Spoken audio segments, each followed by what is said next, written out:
do people want from a leadership development program?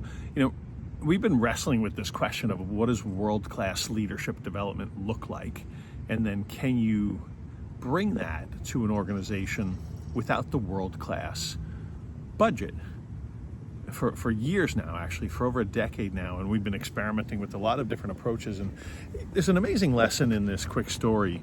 Steve Jobs found himself, actually, no, I shouldn't say found, he sought out coaches, mentors.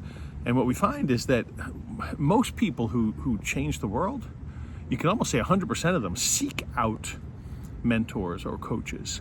They seek out their own leadership development process. And one of the people that Steve Jobs found was a guy named Bill Campbell as a coach and a mentor to him. One day, Bill Campbell is interviewing, helping Google. He was the last step on Google's interview process for their top people. And he's interviewing a guy named Jonathan Rosenberg, and he's the last step. And Rosenberg thinks he's got the job all lined up. Bill Campbell has this meeting with him, and he says, yeah, I looked through all this stuff, great, I know people who from your former company. He said, but I just really have one question. Are you coachable? And Rosenberg says, depends on the coach. And Bill Campbell said, smart Alex, wise guys, I think he used a slightly different expression, are not coachable. See, there's some truth to that, but at the same time, Rosenberg was saying something that Steve Jobs would say the same exact thing, and Walt Disney would say the same exact thing, and Martin Luther King Jr. would say the same exact thing, and Socrates and Plato and Amelia Earhart would say the same exact thing. What people look for in a world-class leadership development experience is wisdom, will, and warmth. And the warmth, maybe we should phrase it different, but they look for a mentor, a guide.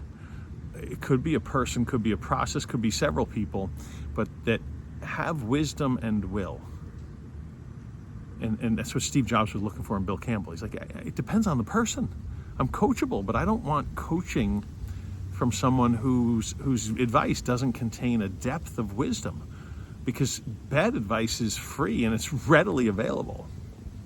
So those three things we see over and over and over again. And it doesn't matter if you're a CEO, a founder of a company, or a brand new teacher or sports coach or parent.